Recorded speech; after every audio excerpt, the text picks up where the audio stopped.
경제발전소 박연미입니다. 안녕하세요. 박연미입니다. 변이 바이러스 오미크론의 등장으로 연말 경기가 안개 속입니다. 단계적 일상 회복을 택한 정부도 결국 연말 모임 자제를 권고하고 있습니다. 홈쇼핑에선 여행 상품이 다시 사라졌고 자영업자도 울상입니다. 성장률 4% 달성이 어려워졌다고들 하는데 숫자보다 걱정되는 건 주위를 돌아볼 겨를이 없어진다는 점입니다. 올 들어 가장 추웠던 지난 밤 3명의 근로자가 도로를 닦다 유명을 달리했습니다. 부디 숫자는 놓쳐도 공동체를 살피는 마음까지는 놓치지 맙시다.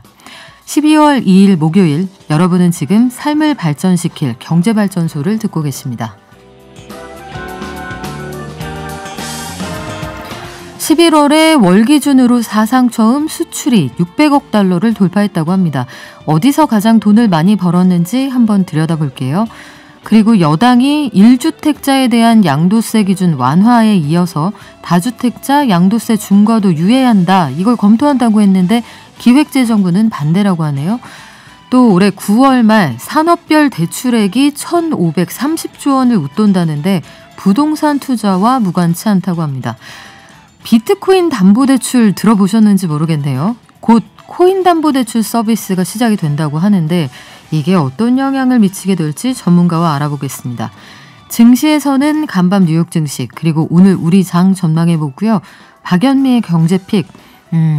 오늘은 경제력도 없고 투표권도 없어서 사각지대에 있지만 향후 우리 사회의 주축이 될 청소년들은 코로나 시대를 어떻게 헤쳐나가고 있을까요? 한국청소년상담복지개발원의 이기순 이사장에게 들어보겠습니다. 경제탐사 시간에는 우리나라 산업 현장의 사고 현황 어떨지 정리해보고요. 매체들의 보도 태도도 함께 짚어보겠습니다. 방송 중에 샵 0951로 문자 주시면 추첨해서 녹용 선물 세트 보내드리죠. 짧은 문자 50원, 긴 문자는 100원입니다. 깨어있는 경제발전소. 매일 아침 9시 경제를 이해하는 똑똑한 습관. 경제발전소 박연미입니다. 매일 아침 쏟아지는 경제 뉴스 10분만 투자하면 충분히 따라잡을 수 있습니다. 10분 경제, 오늘은 한겨레 신문 이지혜 기자가 정리합니다. 안녕하세요.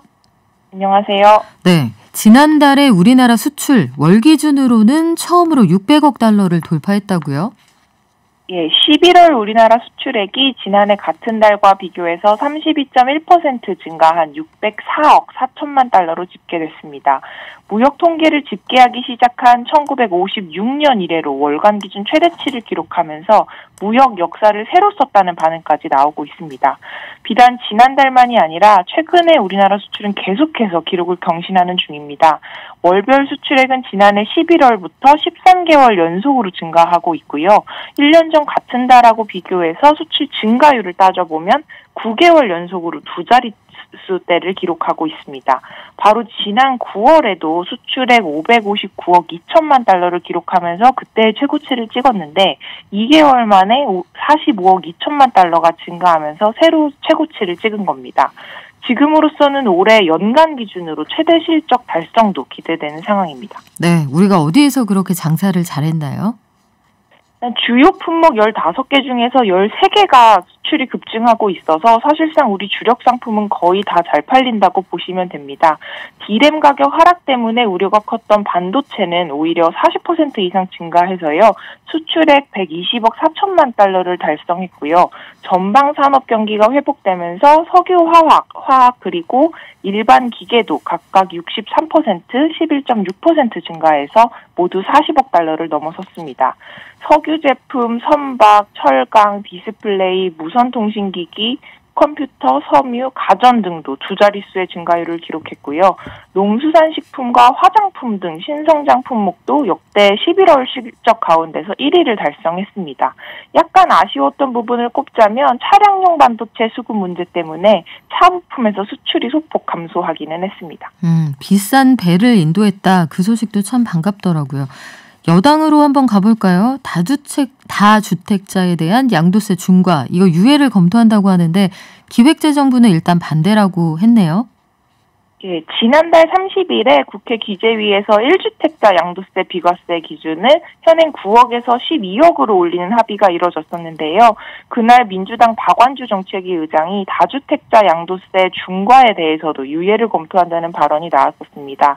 박 의장은 당내에 반대 의견이 있는 것도 사실이지만 의원들 중에서는 유예를 하는 게 맞다는 의견도 상당히 있어서 검토 중이라고 이야기를 했었는데 어제 저녁에 기재부가 공식적으로 반대 의견을 냈습니다. 정부 내에서 논의된 바가 없고 추진 계획도 없다는 점을 굉장히 분명히 밝혔는데요. 이유는 최근에 부동산 시장의 안정화 흐름이 어렵게 자리를 잡은 상황에서 다주택자 양도세 중과를 유예할 경우에는 부작용이 더 클 거라는 것이었습니다. 양도세 중과 유예를 기대한 사람들 때문에 이 매물 잠김 현상이 좀 발생을 할 경우에는 부동산 시장 가격 안정세가 다시 흔들릴 수도 있다는 설명입니다. 네, 의견이 좀 엇갈리는데 정부가 이미 한 번 유예 기간을 준 적이 있죠? 예, 정부가 조정 대상 지역의 다주택자에 대해서 주택 양도 중과세율을 10%포인트 상향하는 내용을 발표한 건 이미 지난해 7월이었습니다. 그 이후로 지난 5월 말까지 약 11개월 정도의 유예 기간을 이미 부여를 했었는데요. 그래서 정부는 또 다주택자에 대한 유예 조치가 이뤄질 경우에는 정부 정책의 일관성과 신뢰도를 심각하게 훼손할 수도 있다는 점도 감안해야 한다고 강조를 했습니다.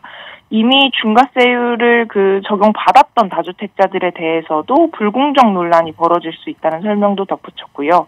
민주당 내에서도 다주택자 양도세 감면 카드에 대해서는 원칙 없는 대선용 선심 정책이다 이런 비판이 나오고 있는 상황입니다. 네, 뭐 여야를 막론하고 대선 앞두고는 감세 전쟁이 벌어진다 이런 상황이니까 상황을 좀 지켜봐야겠네요. 어떻게 될지.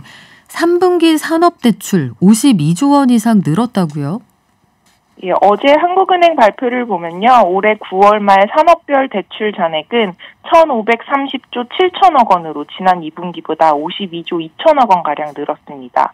증가폭은 전분기보다 10조 가까이 확대됐고 역대 두 번째로 큰 규모입니다.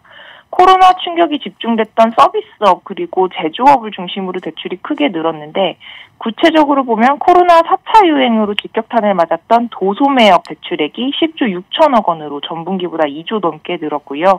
제조업도 국내와 해외 경기가 좀 회복이 되면서 설비 투자도 늘리려고 하고 원자재 가격도 오른 탓에 대출이 8조 가까이 늘었습니다. 네, 소위 사업 운영 자금보다 좀 버티려고 돈을 꾸는 사람이 많지 않았을까 걱정이 되기도 하는데 일각에서는 이게 부동산 투자와 무관치 않다 이런 얘기도 있어요.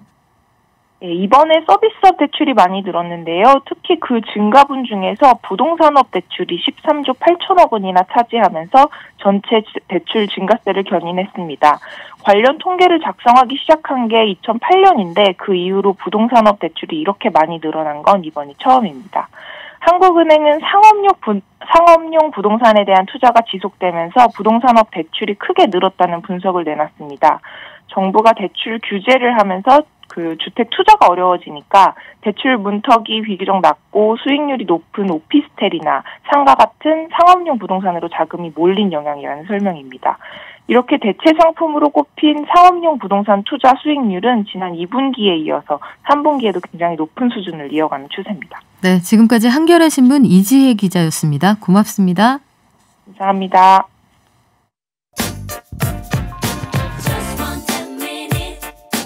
지금 여러분께서는 경제발전소를 듣고 계십니다.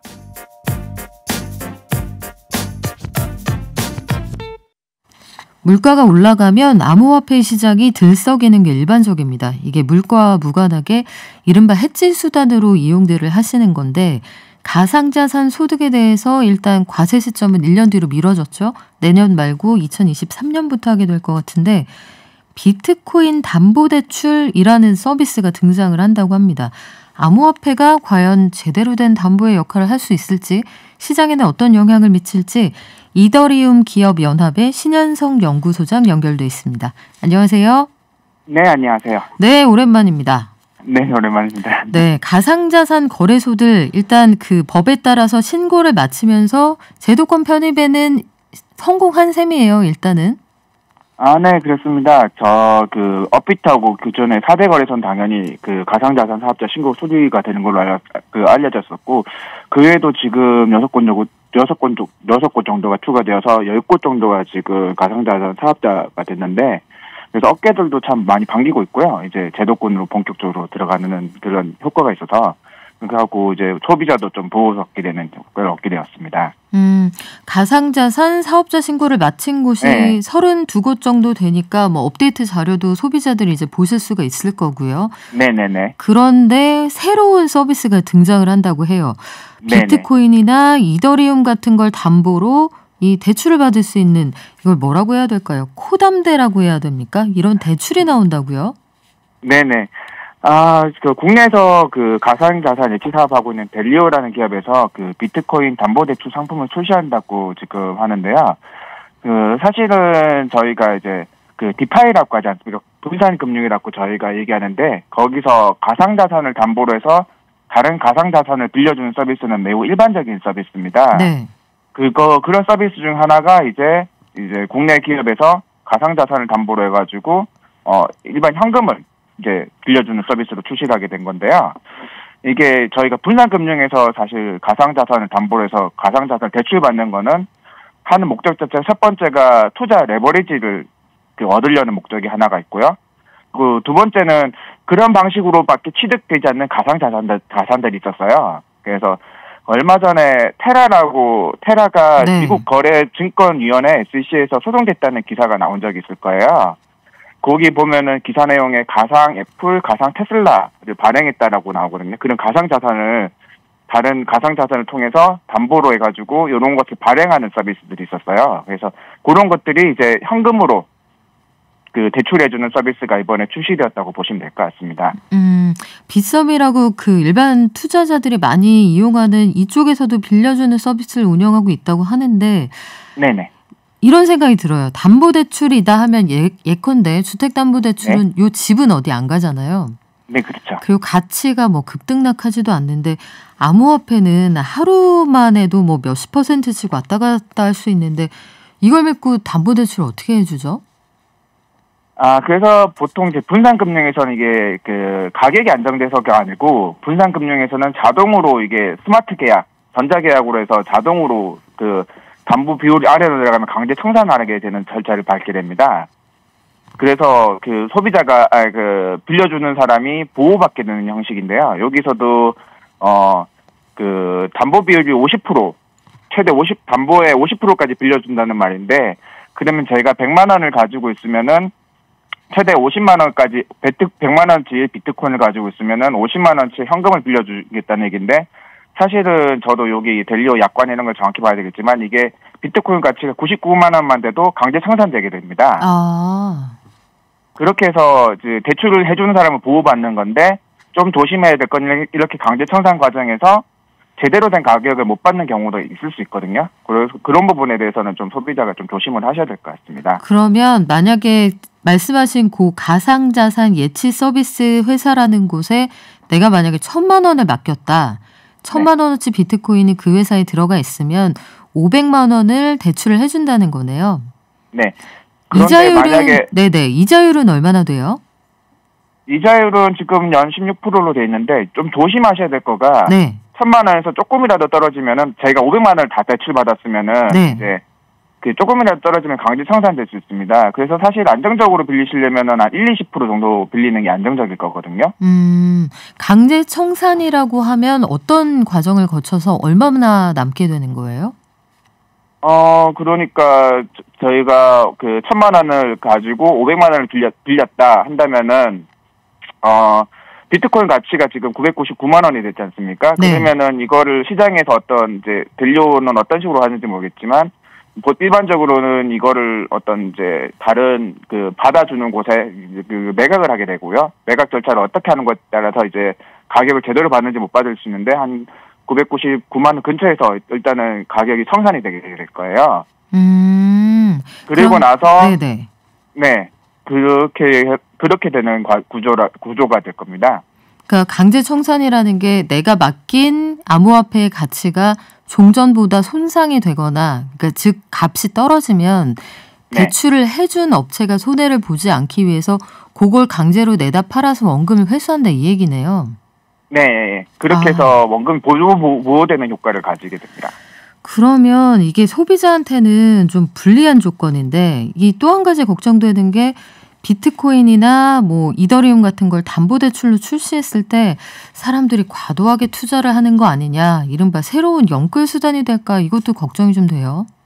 네. 그래서 지금 강제 청산이라는 절차가 있기 때문에 사실은 최대 담보가 50%까지 해준다고 하지만 저희가 10%, 20%밖에 못할 거기 때문에 그냥 비트코인이나 이런 가상자산을 가지고 계신 분이 단기적으로 그 돈이 잠깐 필요하실 때 그냥 쓰는 서비스라고 그냥 생각하시면 될 것 같습니다. 그러면 투자자들이 요걸 너무 믿으시면 안 되겠다, 이런 생각도 드네요. 암호화폐 과세 시점도 의견 한번 들어보고 싶은데 이게 당초 내년이었다가 1년 뒤로 미뤄졌잖아요. 네네네. 담보대출 서비스로 세금을 피해갈 수 있는 구멍이 생기는 것 아니냐? 이건 왜 이런 반응은 왜 나오는 거죠?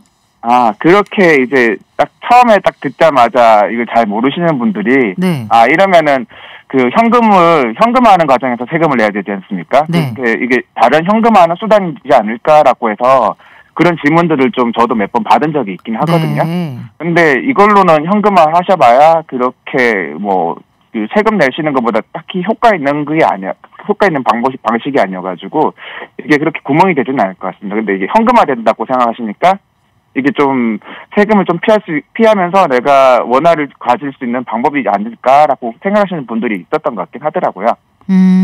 세금을 낸다는 거는 우리가 이 암호화폐 매매 차익 250만 원을 초과하면 22%의 세금을 내야 네네네. 하는데 네. 담보대출의 형식으로 돈을 현금화하면 이 세금을 피할 수 있지 않겠느냐.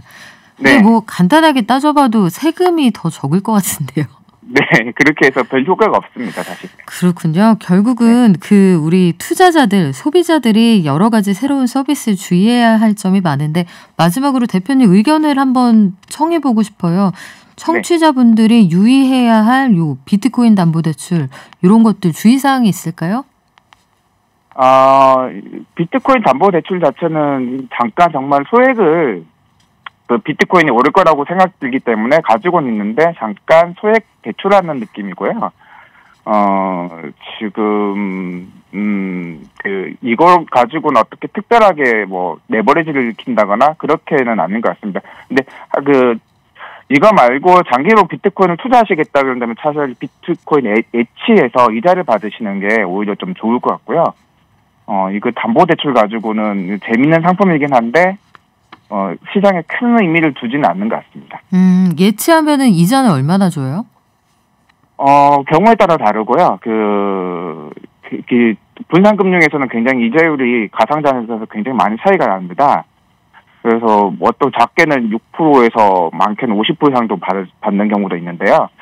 이런 경우도 좀 너무 수익률도 중요한데 좀 안정적인 투자 한번 검토해 보시고 투자해 보시는 게 좋을 것 같습니다. 네, 비로소 이제 코인도 장투의 세계로 접어드는 게 아닌가 이런 생각도 드는데요. 자, 지금까지 이더리움 기업 연합의 신현성 연구소장이었습니다. 고맙습니다. 네, 감사합니다. 저희 연말 이벤트 준비했습니다. 크리스마스가 다가오고 있죠. 당신의 서재를 채워드립니다. 경제발전소 컬렉션으로요. 그동안 저희 경제발전소와 함께 해주신 청취자분들을 위해서 연말 선물 저희가 든든하게 준비했거든요. 생방송으로 샵 0951로 문자를 주시거나 아니면 인스타그램 팔로우 하셔도 참여하실 수 있는데 무려 대상은 한 분께 책 10권을 드립니다. 10명에게 한 권보다 한 명에게 10권을. 이게 저희 스타일이잖아요. 최우수상, 팔로우미상, 뿜뿜상, 개미상 있는데 각각 2분씩 5권 드려요. 즉 상의 이름은 다르지만 나머지는 5권씩 다 똑같다는 얘기고요. 열심히 아이디어 주셔도 좋고 출석 체크하셔도 좋고요. 팔로우 새로 해주시면 소문 많이 내주신 분들 가운데 선정을 하겠습니다. 경제를 아는 가장 최고의 지름길. 첫 번째, 매주 평일 오전 9시부터 1시간 TBS 라디오 FM 95.1MHz와 TBS 앱을 엽니다. 두 번째, 유튜브와 팟빵을 통해 언제든 경제발전소를 만날 수 있습니다. 경제를 이해하는 똑똑한 습관, 경제발전소 박연미입니다.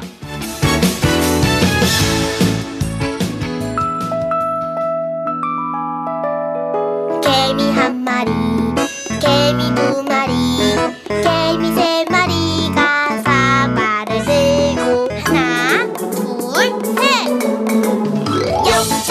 네, 알쏭달쏭한 증시 길라잡이 키움증권의 한지영 연구원 연결돼 있습니다. 안녕하세요. 네, 안녕하세요. 간밤 뉴욕 증시도 이해하기가 어려웠어요. 왜 뒷심이 약했나요? 네, 그래서 아침에 미국 증시 초반에는 상승세를 보였는데 갑자기 장 마감 때 하락세로 끝난 거에 대해서 저도 이제 아침에 일어나 시세를 확인해 보니 조금 의아했었는데요.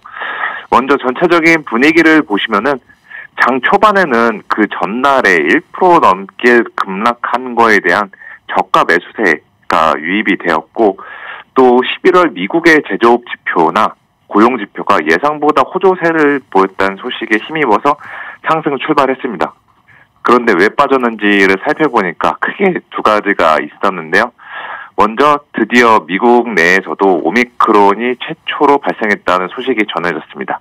그래서 캘리포니아 지역에서 확진자가 최초로 발생했고 지금 이 확진자는 백신 접종을 했음에도 불구하고 오미크론에 감염됐다라고 알려져 있는 이러한 상황입니다. 그래서 이렇게 드디어 미국에도 오미크론이 상륙했구나라는 불안감이 미국 증시의 첫 번째 하락 요인이었고요. 두 번째 하락 요인은 파월 의장이 또다시 한번 어제에 이어서 12월 FOMC, 12월 금통위에서 나는 테이퍼링 가속화 논의를 하겠다라는 입장을 다시 한번 강조했습니다. 그래서 이렇게 오미크론과 연준의 이 두 가지적인 부담 요인으로 인해서 미국 증시가 장 초반의 상승폭을 모두 반납하고 끝내 1% 넘는 급락세로 마감을 했습니다. 투자자들 입장에서 생각을 해보면 오미크론은 오미크론대로 문제고 연준은 또 연준대로 발목을 잡는 것 같아서 나한테 왜 이래 이런 장이거든요.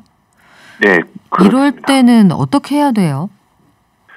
일단 결론부터 말씀드리면 지금은 빠질 때 담아야 되는 장세라고 보고 있어요.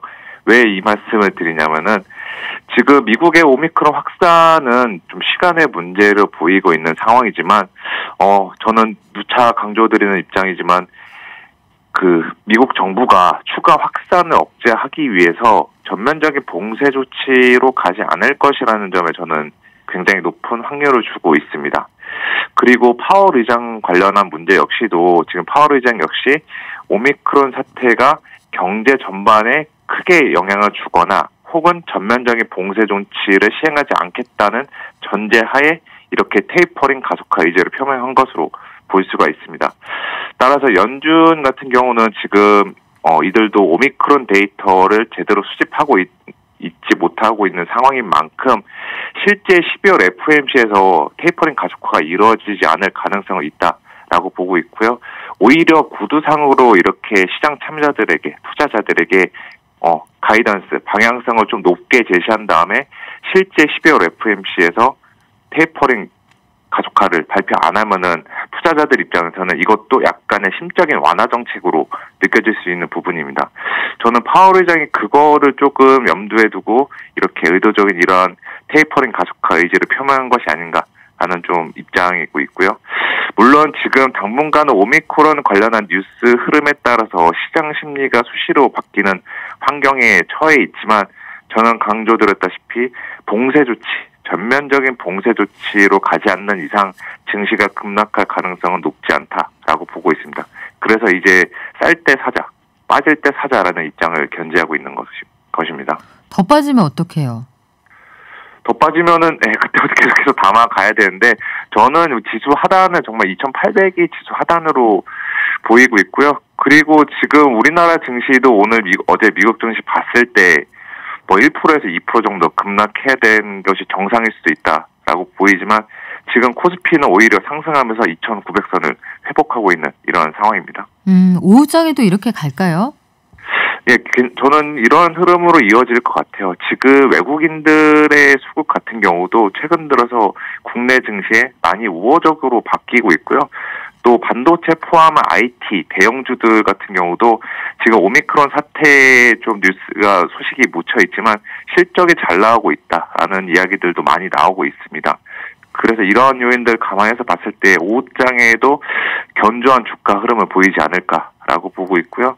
오늘 눈에 띄는 종목은 삼성전자가 1% 오르고 SK하이닉스도 3% 오르는 등 전체적으로 대형주들이 지금 미국발 악재를 극복하면서 잘 버텨주고 있는 이러한 상황입니다. 네, 지금까지 키움증권의 한지영 연구원이었습니다. 오늘 말씀 고맙습니다. 네, 감사합니다. 네, 12월인데 송년회 하지 않으셨으면 하는 말씀 드리기가 좀 죄송하기도 하지만 송년회 한번 하고 내년 초에 상황이 어려워지면 우리가 더 슬프잖아요. 송년회, 단체 모임 이런 것들 가급적 자제하자. 회사에서도 다들 그런 분위기입니다. 마스크 착용 꼭 해주시고요. 반드시 만나야 되는 사람은 두씩 조용히 낮에 보고 헤어지죠. 뭐 사회적 거리 두기도 계속해서 유지해 주시기 바랍니다. 아빠 찬스다 뭐다 그러잖아요. 아직도 우리 사이는 불평등하구나. 개선될 거 기본적인 거. 네, 소상공인이 웃으면서 이렇게 장사할 수 있고 살아갈 수 있게끔. 우리 경제에서 기회만큼은 진짜 공정해야 된다. 평등해야 된다라고 생각합니다. 노력하면 지속 가능한 그런 살맛나는 경제. 바쁜 생활 속에서 반드시 챙겨야 하는 경제 소식. 경제 이슈의 핵심을 짚어드립니다. 발빠른 경제발전소 박연미의 경제픽. 네, 의견들 많이 보내주시네요. 저희 재물에 눈이 멀어 보여서 제가 문자 보내기가 더 그러네요. 3716님 괜찮습니다. 저 이런 거 너무 좋아해요. 본능에 충실한 거. 저도 시골에서 왔고 서울에 산지 좀 됐지만 그래서 저는 귀농, 귀촌 이런 거 생각 안 하거든요. 전 도시가 좋아요. 본능에 충실한 분들 문자 많이 보내주시고요. 매일매일 인스타에 올립니다 하셨어요. 2737님 저도 받고 싶습니다. 매일 출첵하고 제 인스타에 TBS 박영미입니다 올립니다 하는데 저 맞아요? 이 팀킴에 영미가 있어가지고 저를 되게 헷갈리시는데 전 니은이에요. 박연미예요. 해밀 예당이님 이달에 몇 년 만에 동창들 만나기로 했는데 연기하자고 얘기하려고요 하셨어요. 저도 오랜만에 고등학교 동창들 만나려고 했는데 못 만날 것 같아요. 좀 아쉬운데 내년 초에 뭐 분위기 좋아지면 신년회 하죠 뭐. 자, 그 사이에 손님 오셨는데요. 어른들은 경제력이 있죠. 그리고 만날 수 있는 시기 이런 것들 좀 조절이 가능한데 경제적인 문제 때문에 그리고 사회적으로 우리가 확진자 얘기하느라 돌보지 못한 부분이 있습니다. 바로 청소년들, 어린이들, 그리고 학교 밖에 있는 아이들의 상황은 더 심각하다고 하는데요. 코로나19로 우리가 사회를 복구하느라 미처 들여다보지 못한 구석 중에 가장 아픈 손가락이 바로 청소년 문제가 아닐까 싶어요. 청소년들에게 얼마나 힘들었니? 이 책으로 말을 건네는 분이죠. 한국청소년상담복지개발원의 이기순 이사장과 함께 오늘 청소년들은 코로나19 시기를 어떻게 보내고 있을까 한번 들어보겠습니다. 안녕하세요. 네, 안녕하세요.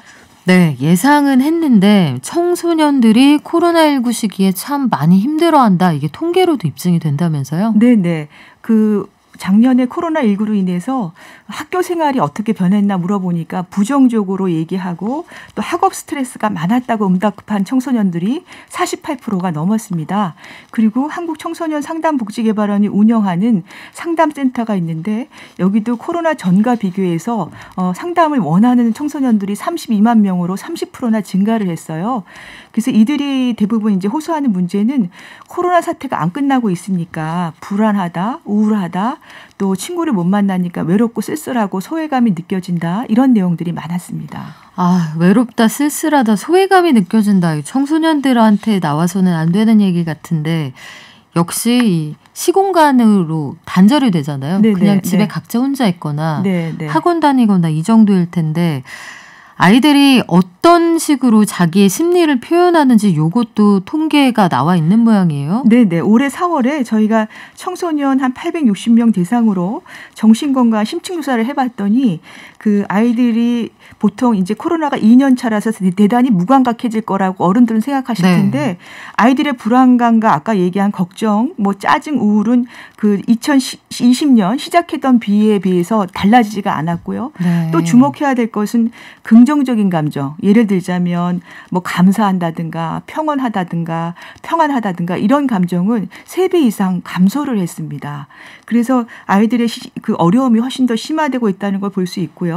그리고 심리적으로 더 어려움이 예전보다 심화됐다는 이렇게 얘기하는 아이들이 36% 정도 되고 그리고 아이들이 집에 있다 보니까 인터넷을 많이 하잖아요. 인터넷 미디어 과오전 됐던 그 청소년이 13%나 작년보다 늘어났습니다. 생각해보면 학교 다닐 때 아침에 엄마한테 혼나도 학교 가서 친구들 만나서 막 수다 떨고 이러면 그거 자체로 이제 스트레스가 좀 해소가 되잖아요. 네네. 그런 과정을 거치지 못한 채로 간헐적 등교를 한 게 벌써 2년이니까 네. 충분히 이해가 되는데 그래도 학교에 다니는 친구들은 그나마 비빌 언덕이 있다고 치는데 네네. 학교 울타리 밖에 있는 청소년들도 우리 생각보다 굉장히 많더군요. 네네. 그 매년 학교를 중단하거나 또는 뭐 자기 발로 나오는 청소년들도 있고 또 뭐 어떤 제적을 당하거나 네. 퇴학을 당하거나 이런 청소년들이 매년 4, 5만 명 되고요. 누적 통계를 따지다 보면 한 23만 명 정도 됩니다. 네. 그래서 학령기 인구는 점점 감소하고 있는데 학교 밖 청소년 인구는 점점 늘어나고 있습니다. 그게 문제라고 보시면 될 것 같습니다. 학교를 다녀도 사실 선생님이 하나하나 다 챙겨주시기가 힘든데 학교 밖에 있는 아이들은 정말 누가 돌보고 있을까 생각하면 아득해지기도 해요.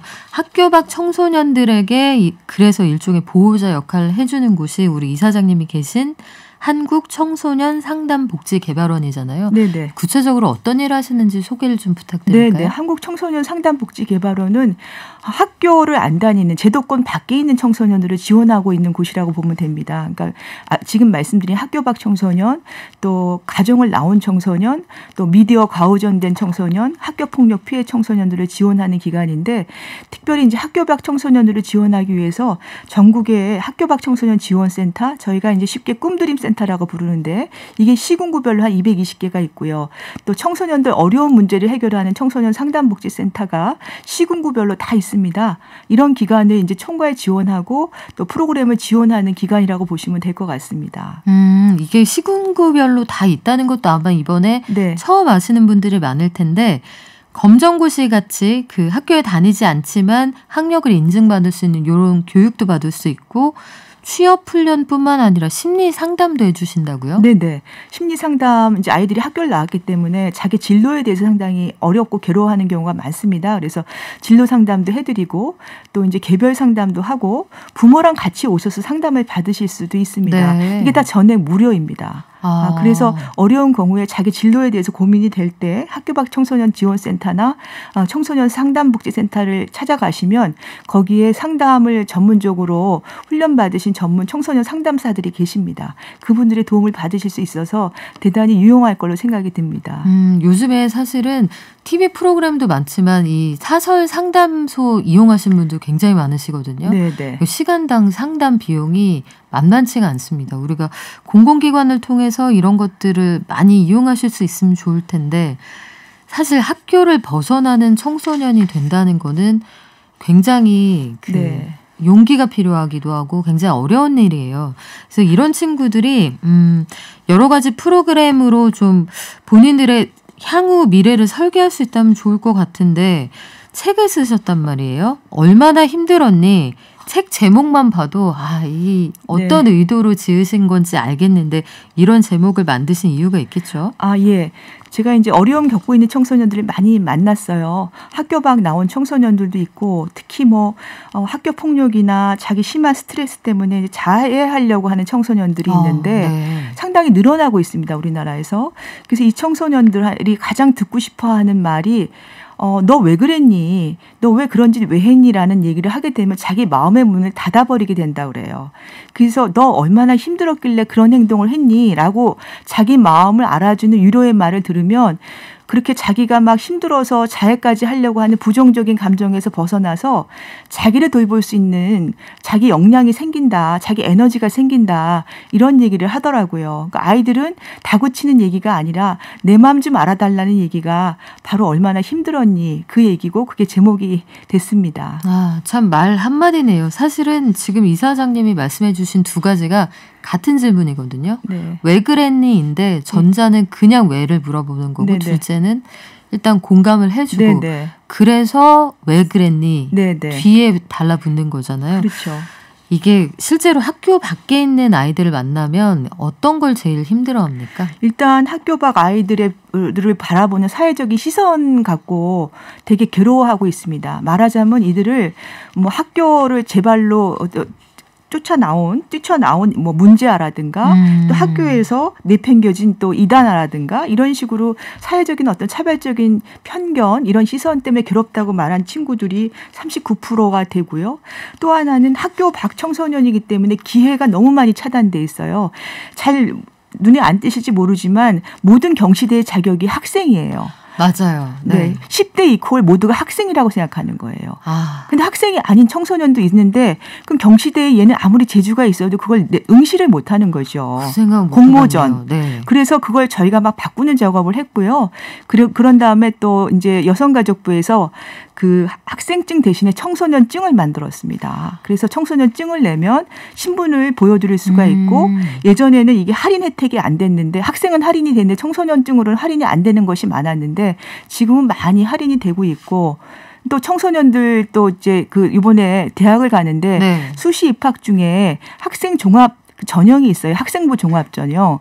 근데 학교 밖은 학생부 종합 전형이 없잖아요. 학생부가 없으니까요. 없으죠. 네. 그래서 이게 헌법재판소의 위헌 판결을 받아서 이번에 청소년 생활기록부라는 걸 만들어서 지금 시범적으로 6개 대학이 학교 밖 청소년들한테 학생부 종합 전형 대신 청소년 생활기록부로 갈 수 있는 문호를 열었습니다. 아, 이거 처음 알았는데 청소년 생활기록부 그거는 그러면 누가 작성을 해주세요? 학교 밖 청소년 센터 아까 꿈드림 센터 선생님들이 아이들하고 활동을 다 적어주게 돼 있습니다. 그거를 이제 학계가 공신력을 갖고 인정하게 되는 거죠. 아, 그렇군요. 이렇게 많은 것들이 달라지고 있었는데 사실 잘 몰랐습니다. 2950님도 우리 아이들이 대안학교 다닙니다. 그런데 꿈드림에서 많은 지원을 해주고 계세요. 교통카드 이거 할인하는 혜택 말씀하시는 것 같고 검정고시 책 같은 것들도 지원을 해주시는군요. 참 좋은 제도 같은데 학교 밖에서 생활하는 학생들, 이런 청소년들뿐만 아니라 부모님과의 갈등, 뭐 집에서 부모님하고 살면서 학교 간다 그래도 뭐 갈등이 뭐 이만저만한 게 아니잖아요. 사실 말이 안 통한다는 문자 상담 저희도 굉장히 많이 올라오거든요.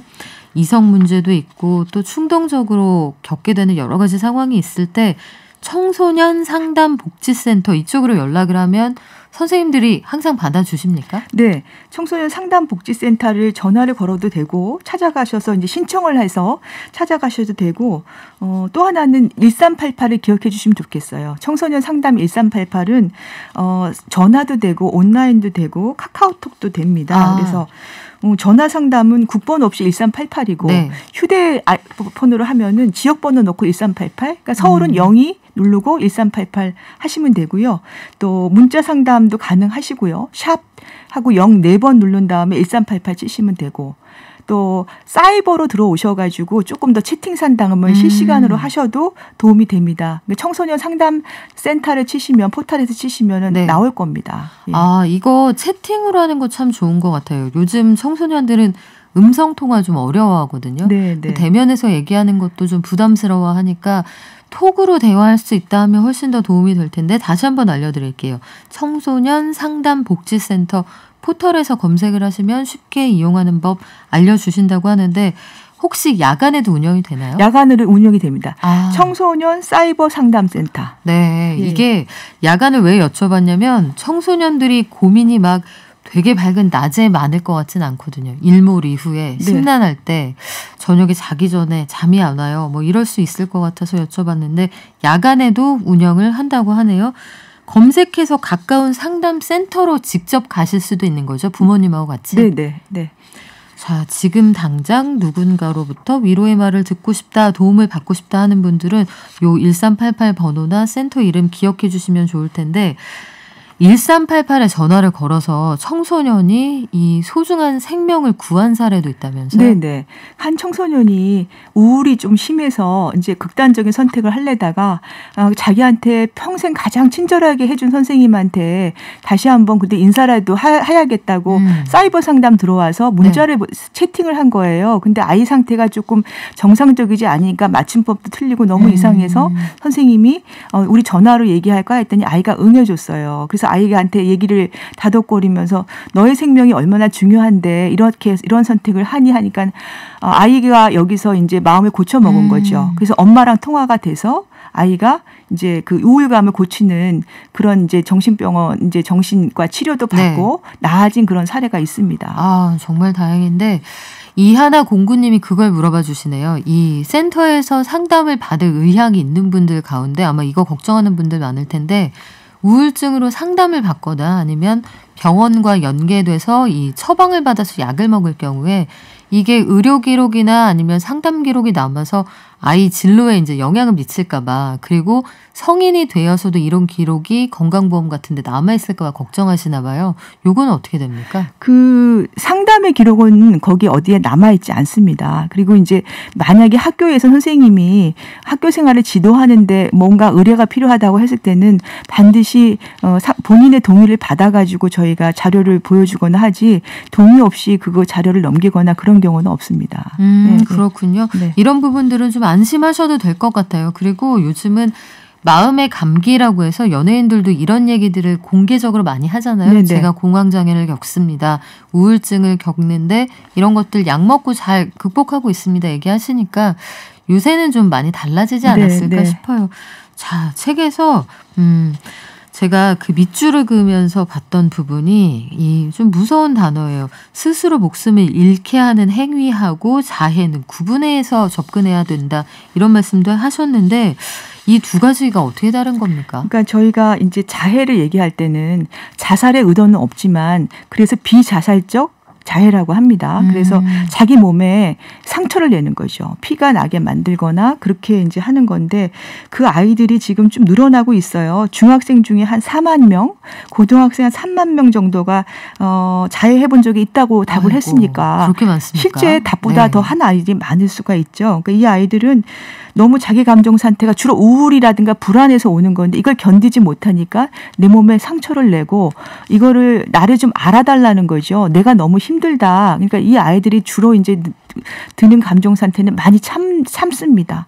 그러니까 부모가 너 괜찮니라고 얘기를 해주시면 좋은데 무심코 지나갈 때도 있을 거고 또 나름 또 행복하게 보이려고 남들 앞에서 내 힘든 티를 안 내죠.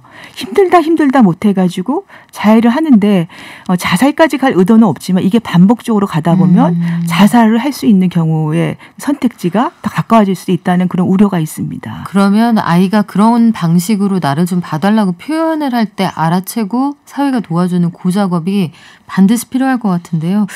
시간이 아쉽네요. 마지막으로 여쭤볼게요. 스스로 마음을 다독이는 방법, 이걸 알고 있으면 아이들이 극단적인 상황까지 가기 전에 도움을 요청한다든지 내가 나를 좀 돌볼 수 있을 것 같은데 어떻게 하면 좋을까요?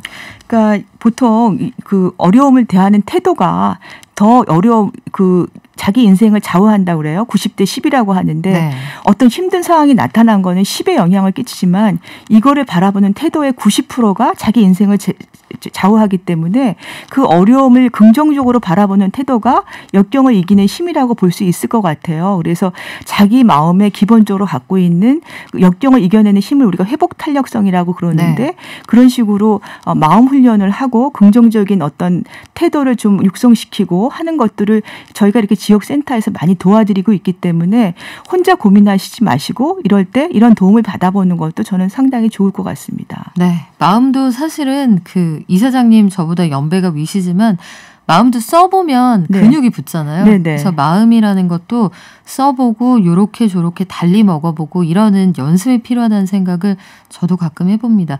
지금까지 얼마나 힘들었니의 저자 한국청소년 상담복지개발원의 이기순 이사장과 함께했습니다. 고맙습니다. 네, 감사합니다. 자, 저희 경제발전소 박연미입니다. 다가오는 20대 대선 맞아서 한국경제발전학회, 한국응용경제학회와 함께 공동기획 준비했습니다. 한국경제 무엇을 바꿔야 하나? 내일부터 매주 금요일 9번에 걸쳐서 연속 특집 방송 준비했는데요. 대한민국의 대표적인 경제학자들과 함께 새로운 한국 사회 모색해 보겠습니다. 특별한 시간 경제발전소에 많은 관심 부탁드릴게요. 범람하는 거짓 정보와 가짜 뉴스, 공정한 경제를 말합니다. 깊이 있는 경제발전소 박연미의 경제탐사. 네, 좋은 어른이 되겠다고 다짐하는 분들 많으시네요. 그래요. 저도 좋은 어른까진 몰라도 나쁜 어른은 일단 안 되려고 굉장히 노력하고 있습니다. 내년 1월부터 산재 사망사고 줄이기 위한 중대재해처벌법 시행이 되죠. 그런데 간밤에도 도로를 닦던 근로자들이 현장에서 안타깝게도 목숨을 잃었다는 말씀을 제가 서두에 드렸어요. 산재 사고의 현황은 어떨까요? 그리고 우리는 어떻게 보도하고 있을까요? 이정호 전 미디어오늘 편집국장 모시고 알아보겠습니다. 안녕하세요. 예. 고용노동부가 9월 말 기준으로 산재 현황을 공개를 했군요. 예. 산재 통계는 대체로는 두 개인데요. 하나는 이제 사고로 인해 가지고 추락하거나 끼임으로 돌아가시는 분, 이거 이제 사고사라 그러죠. 요게 최근 10년간 보면 한 900명에서 800명대로 조금 줄어오는 과정이었습니다. 그거 플러스 업무상 연관이 있는 질병으로 인해 돌아가시는 분들. 요건 1,100명에서 한 1,200명으로 최근에 한 늘어나고 있었습니다. 그래서 합치면은 해마다 한 2,000명 정도 돌아가신다고 보시면 되는데, 이번에 이제 통계가 나온 것 중에 사고로 인해 돌아가시는 분이 작년보다 더 늘었어요. 아, 그래요?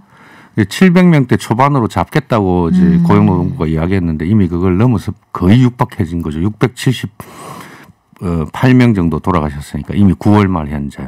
자, 이게 그 좋은 나라로 가고 선진국으로 갈수록 이런 숫자가 줄어들어야 되잖아요. 그렇죠. 국장님.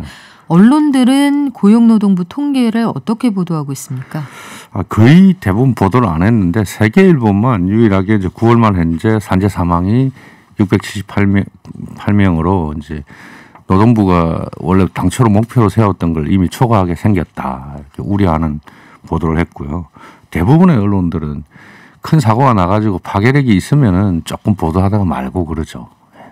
사실 이 구조적인 문제인데 그걸 언론이 좀 봐줘야 되는 거죠.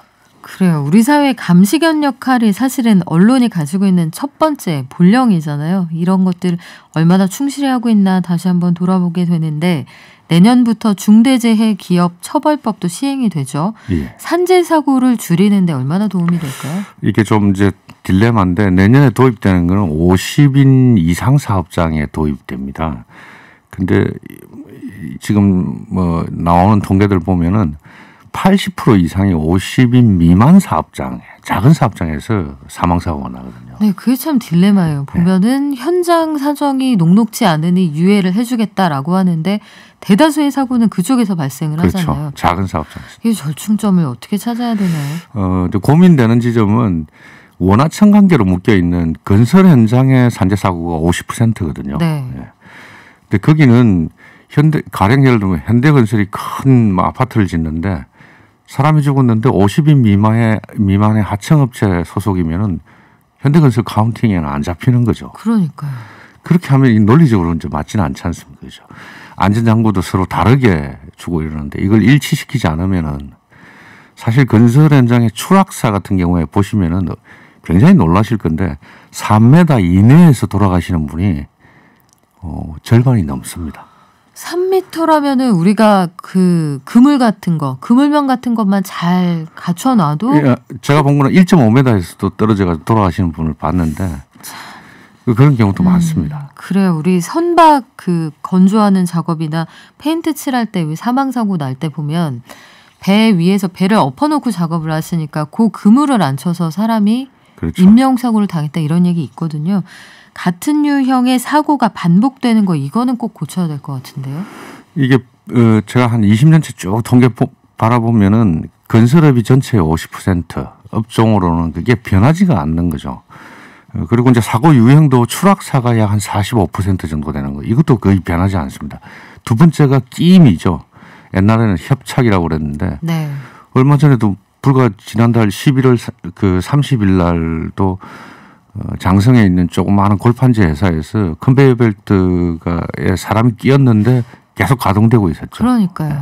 참 이게 현장에 인력이 부족하고 그리고 안전 비용을 충분히 치르지 않는 거. 근데 그 비용이라는 것도 사실 어마어마한 비용이 아니잖아요. 그렇죠. 결국은 사람이 다치면 안전 비용 아끼려다가 큰 코 다친다는 걸 보여줘야 되는데 산재 사망 사고를 줄일 수 있는 대안은 없습니까? 원하청이 같이 일하는 사업장에서는 원청의 연대 책임을 같이 이제 강조하지 않으면은 사고 줄어들지 않는 거죠. 그 작은 사업장에서 일어나는 거지만 카운팅은 그렇게 되지만 실제로는 큰 사업장 안에서 일어나는 거니까. 그렇죠. 그리고 우리가 기억하실 것이 김용균 씨 사고도 보면 그 결국은 안전장비 이런 것들도 그렇죠. 제대로 갖춰지지가 않아요. 동일하지 않는 안전장비를 쓰는 거죠. 하층에 있는 노동자들은 더 부실한 안전장비를 쓰거든요. 왜 그렇게 합니까? 이게 정말 이해할 수가 없는데 산업안전교육, 장비 차별하는 회사는 무조건 처벌한다. 원청이 책임진다. 이거 3개만 지켜줘도 그 정도만 해도 상당히 나아지죠. 아마 상당히 나아지지 않을까 싶어요. 특히 건설업 사망사고가 절반 이상이라는 거 수십 년째 반복된다는 거는 대선 캠페인 와중이니까 대선 주자들도 꼭 이 얘기는 좀 염두에 두셨으면 하는 바람입니다. 오늘 여기까지 들을게요. 지금까지 이정호 전 미디어오늘 편집국장이었습니다. 고맙습니다. 예. 4537님, 아침상 차리면서 발전소 매일 너무 잘 듣고 있습니다. 네, 고맙습니다. 오늘 녹용 선물 세트 받으실 분도 알려드릴게요. 3056님 축하드립니다. 그리고 허클베리님 매일 좋은 의견 주시죠? 고맙습니다. 5584님, 그래요. 안타깝습니다. 지난밤에도 저희가 이 뉴스를 새벽에 속보를 보고 참 어찌나 안타깝던지 어른도 힘든데 아이들은 얼마나 힘들까요? 3303님 그래요. 그래서 우리가 주변을 좀 돌아볼 겨를이 사라진다는 걸 제가 요새 가장 어려움으로 느끼는 부분입니다. 경각심 이런 거 놓치지 말아야겠다는 생각이 들어요. 오늘도 다 건강하셨으면 좋겠고요. 확진자 많습니다. 가급적이면 가족들과 안전한 시간 보내세요. 발전